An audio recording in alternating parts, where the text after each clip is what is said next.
지난 주일 오후에 서울 광화문 일대에서 200만 한국교회 연합예배 기도회가 열렸습니다. 주최 측 추산으로는 110만 명의 성도님들이 모인 것으로 그렇게 보고되었습니다. 사실 이 엄청난 이 집회는 기대와 함께 또 많은 우려가 있었던 것도 사실입니다. 이것이 이 교회의 정치 집회가 되는 것이 아니냐. 한국 교회가 자신들의 기득권을 내려놓지 않으려고 이 머릿수 채워서 지금 대항하는 것 아니냐. 이 연합 집회로 인해서 오히려 한국 교회가 또 한 번 큰 분열을 맞이하는 거 아니냐. 이로 인해서 비기독교인들에게 오히려 교회에 대한 더 부정적인 이미지만 심어주게 되는 거 아니냐. 이런 여러 가지 염려와 또 우려가 있었던 것이 사실입니다.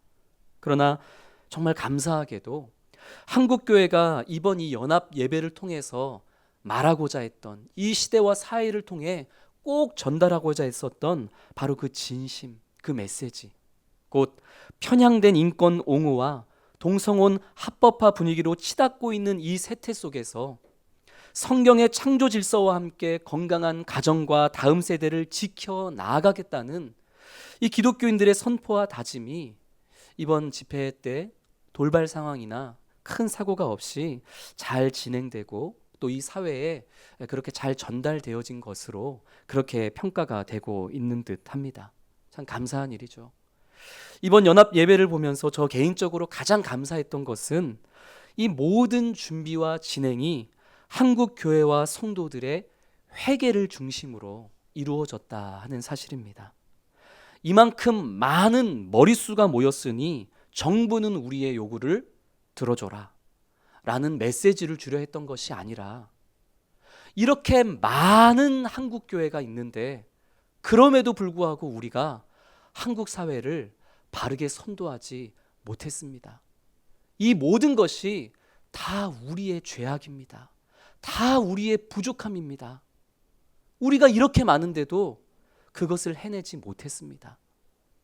이런 회개와 그런 결단으로 준비되고 진행되어졌다라는 것이 저 개인적으로는 참 감사한 그런 일이었습니다. 이러한 회개와 그리고 통찰은 이번 연합 예배를 비롯해서 앞으로 한국 사회와 한국 교회가 나아가는 길에 분명히 큰 울림이 되어질 것이라 저는 그렇게 믿습니다. 누군가는 말합니다. 그래봤자 결국 차별금지법과 그리고 동성혼은 결국은 통과되어질 거라고. 아무리 한국교회가 발버둥을 쳐본들 올해가 안 되면 내년에, 내년이 아니면 그 후년에 차별금지법과 동성혼은 분명히 합법화가 되고 말 것이라고. 헛된 일이라고. 미국이 그러했고 영국이 그러했고 수많은 유럽의 국가들이 그런 추세인 것처럼 어차피 한국도 그렇게 될 거라고 그렇게 이야기하시는 분들도 있습니다. 제가 가장 감명 깊게 봤던 드라마 중에 하나가 미스터 션샤인이라는 드라마입니다. 아마 많이들 보셨으리라 생각하는데요. 일제강점기를 배경으로 하고 있는 드라마죠. 조선의 노예로 태어났던 한 남자아이가 미국 선교사님의 도움으로 미국으로 건너가 생활을 하고, 그리고 성인이 되어서 이 아이가 미군의 군대 장교가 되어 다시 조선 땅으로 돌아와 조선의 독립을 돕는 의병 활동을 하는 그런 내용이 주 스토리입니다. 이 남자 주인공 유진 초이가 고종을 모시는 국내부 대신을 향해 이렇게 이야기를 한 게 있는데, 제가 지금까지도 드라마 대사 중에 가장 좋아하는 대사이고 그 어떤 명언보다도 특히 우리 기독교인들이 늘 가슴에 새겨야 될 명언이라고 생각하는 그런 문장입니다. 이 남자 주인공이 국내부 대신에게 빼앗길지언정 내어주지는 마시오. 빼앗긴 것은 다시 찾을 수 있으나 내어준 것은 되돌릴 수 없소 라고 말합니다. 우리가 힘이 없어서 일본에게 나라를 빼앗길 수는 있어도 친일파들이 그러했듯이 내어주지는 말라는 것이죠. 빼앗긴 것은 언젠가 다시 찾을 수 있지만 내어준 것은 되돌릴 수 없다는 이 대사가 저는 참 제 마음에 큰 울림이 되었고, 그리고 이것이야말로 오늘날 우리 한국 교회와 성도들이 꼭 마음에 새겨야 될 메시지가 아닌가, 저는 그렇게 생각을 합니다. 혹 악한 세력들의 뜻대로 모든 것이 흘러가고 되어진다 할지라도 그래도 우리는 결코 침묵하거나 내어주는 태도를 취해서는 안 될 것입니다. 빼앗길지언정 우리가 끝까지 진리를 붙잡고 살아갈 때에 하나님께서 가장 선하게 우리를 통해 역사해 주실 것이라는 사실을 신뢰하며 매 순간 그렇게 살아가는 우리 모든 성도님들이 되어질 수 있기를 주님의 이름으로 축복합니다. 오늘 본문은 에스라 9장입니다. 지난 8장의 말씀을 통해 우리는 하나님의 선한 도우심의 손길을 통해서 모두가 안전하게 예루살렘에 귀환하게 되었던 2차 귀환자들의 모습을 살펴본 바 있습니다.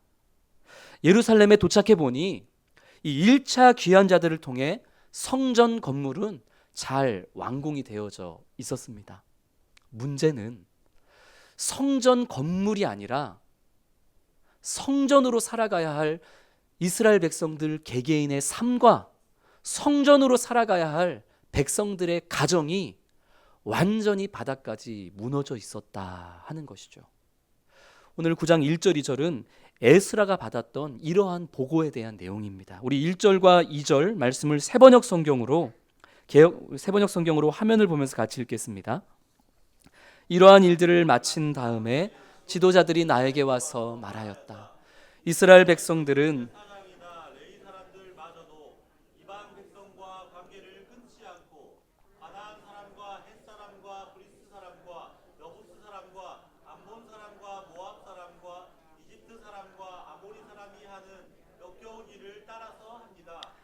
이방 사람의 딸을 아내로 또는 며느리로 맞아들였으므로 주변의 여러 족속의 피가 거룩한 핏줄에 섞여갑니다.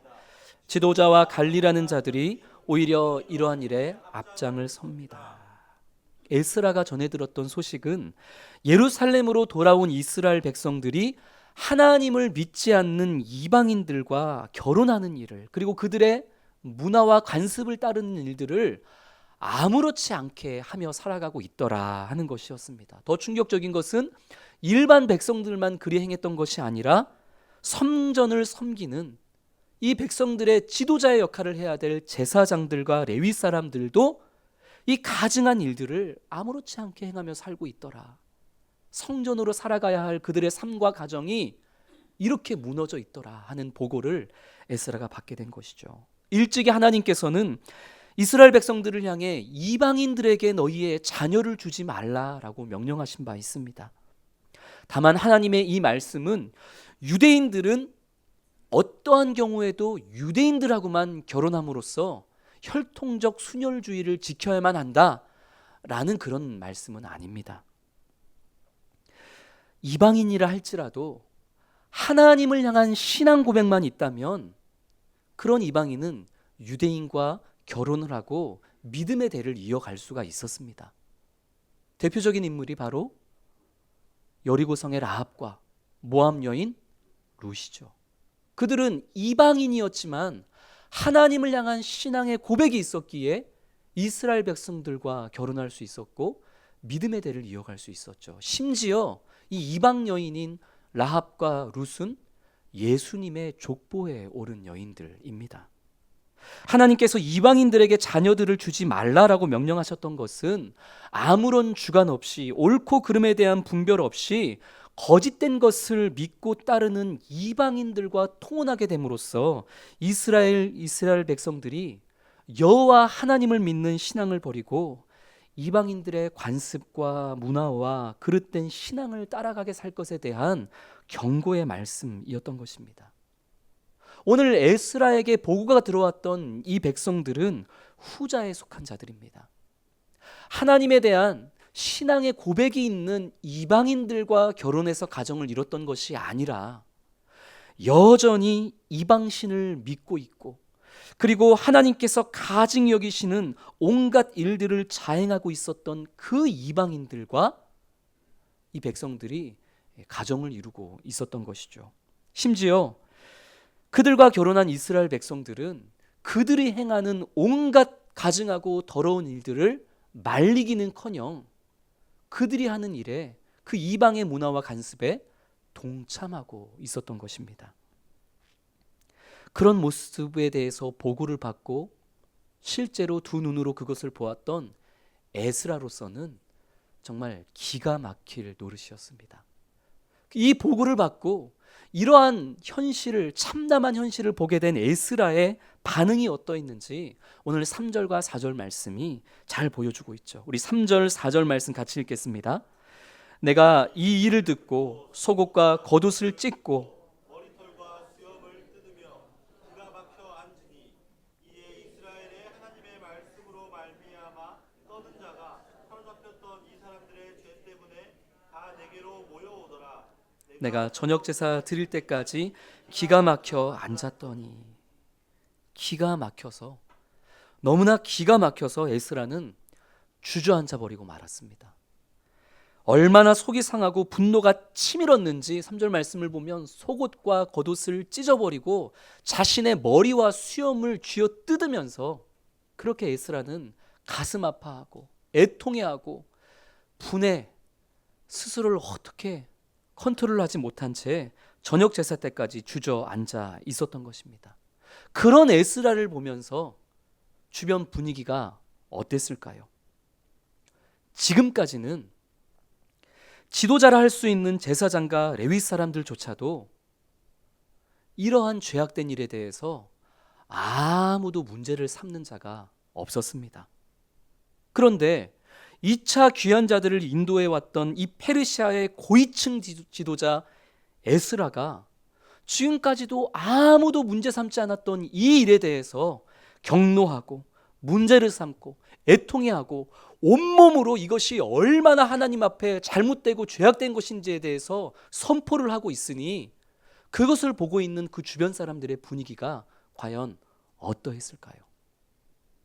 아마 숨소리조차 내지 못하고 꼴깍하는, 침 넘기는 소리조차 내지 못하는 그런 냉랭한 분위기가 그 주변에 가득하지 않았을까? 저는 그렇게 생각을 합니다. 사실 이 가증한 일을 행했던 자들도 자신들이 하나님 앞에 심각한 죄를 짓고 있구나 하는 것을 양심적으로 결코 모르지 않았을 것입니다. 그러나 아무도 문제 삼지 않으니, 아무도 잘못이라 말하지 않고 지도자들까지도 자신들과 똑같이 행하고 있으니, 아, 이게 분명히 옛날에는 하지 말아야 할 잘못된 일인데 근데 지금은 괜찮나 보다. 나도 이방 민족들과 결혼을 하고 이방 민족들과 똑같이 그 더러운 관행과 문화를 따라가면서 영 마음이 찝찝하기는 했는데 근데 교회를 가봐도 아무도 잘못됐다고 말하지 않으니까, 제사장들과 레위 사람도 나랑 똑같이 그렇게 살고 있으니까 이제는 그렇게 해도 되는 사회적 문화가 되었나 보다. 이 가증한 일을 행하는 자들도 아마 그렇게 죄에 대해서 둔감해져 있었을 것입니다.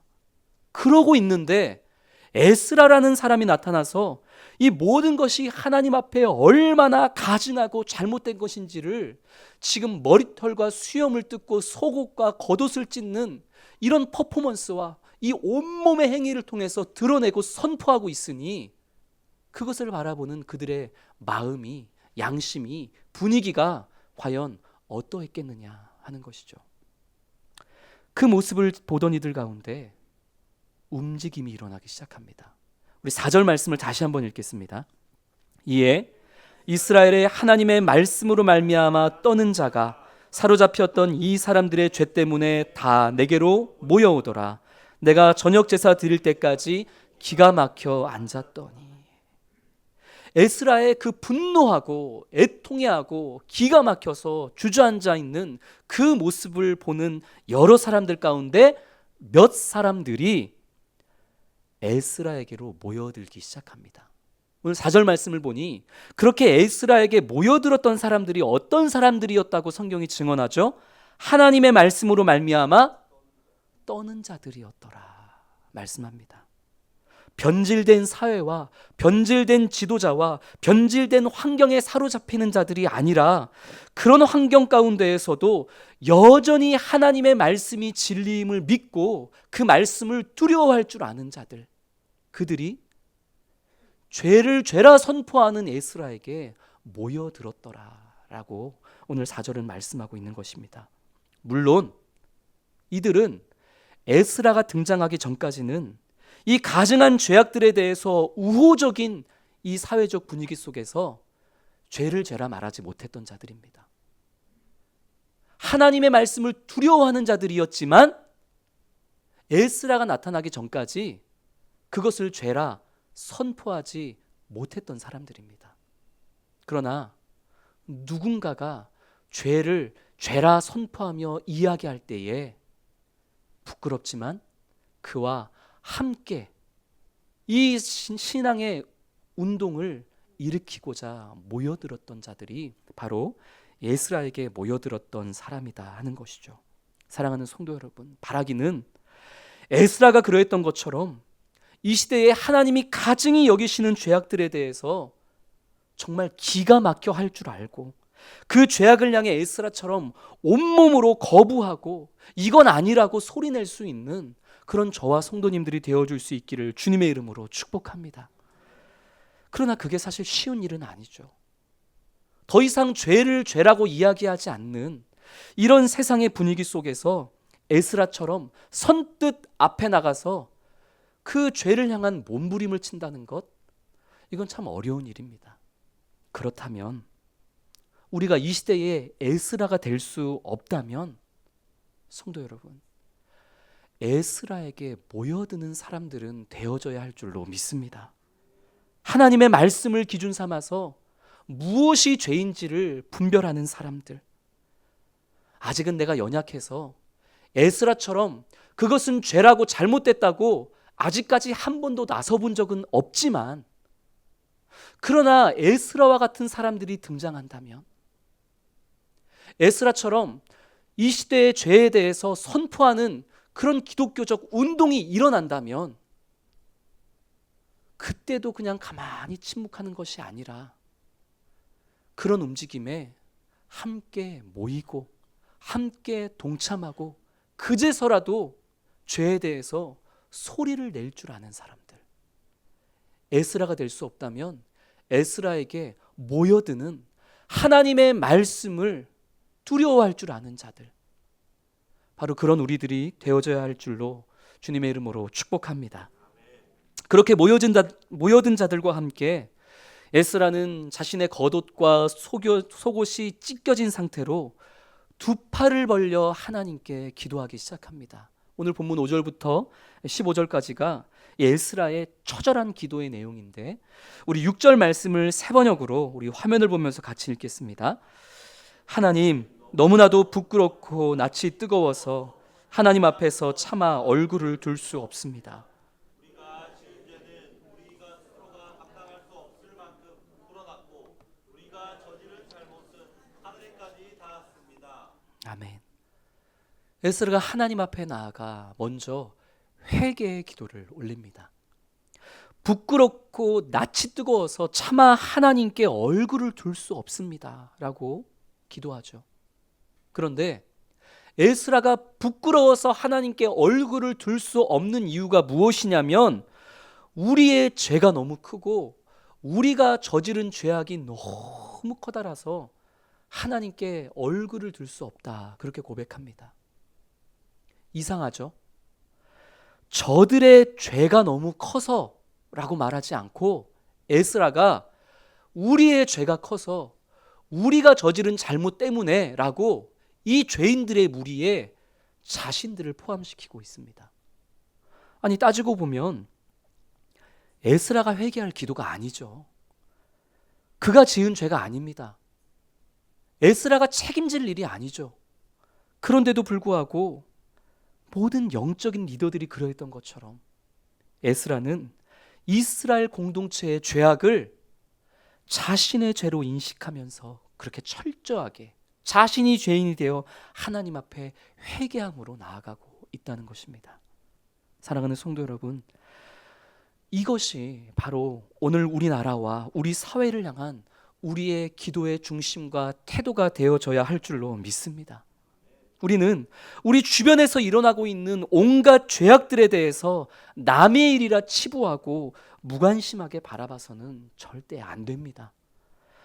하나님께서 우리를 어떠한 공동체 안에 두셨다라는 것은 그 공동체의 기쁨이 곧 나의 기쁨이요, 그 공동체의 슬픔이 곧 나의 슬픔이며, 하나님께서 우리를 두신 그 공동체에 죄악이 있다면 그 공동체의 죄악이 바로 나의 죄악이구나 하는 것을 우리는 인정하고 그렇게 살아가야만 한다는 것이죠. 그 공동체가 가정이든 교회든 사회든 하나님께서 우리에게 허락하신 그 공동체는 이미 나와 한 몸이 되었기 때문입니다. 때문에 우리는 내가 속해 있는 나라, 내가 속해 있는 교회, 내가 속해 있는 우리 가정, 여기서 일어나는 모든 죄악을 다른 이의 죄가 아니라 바로 나의 죄로서 끌어안고, 에스라가 그러했듯이 우리는 애통하며 분노하며 그렇게 주님 앞에 나아가 회개하고 용서를 구하고 주님께 도우심을 간구해야만 하는 것입니다. 사랑하는 성도 여러분, 오늘 이 에스라서 9장의 말씀은 오늘날 한국 교회의 상황과 너무나 많이 닮아 있습니다. 세상의 빛이 되시는 예수 그리스도의 빛이 없음으로 말미암아 우리 사회는 온갖 중독과 죄에 대한 둔감함과 하나님 앞에서의 가증한 일들로 너무나 가득한 세태가 되어버리고 말았습니다. 더 큰 문제는 오늘 본문에서 제사장들과 레위 사람들이 그러했던 것처럼 오늘날 한국 교회도 그런 어둠 속에 거하며 죄를 죄라고 말하지 못하고 죄를 더 이상 죄로 여기지 않는 이러한 흐름에 우리 또한 익숙해져 버려 따라가고 있다는 사실입니다. 오늘날 교회 안에서 차별금지법에 대해서 반대하는 소리를 내고 동성혼 합법에 대해서 다른 소리를 내면 마치 시대에 뒤떨어지는 사람인 것과 같은 교회 안에서조차 그런 움직임이 일어나는 것이 우리의 현실입니다.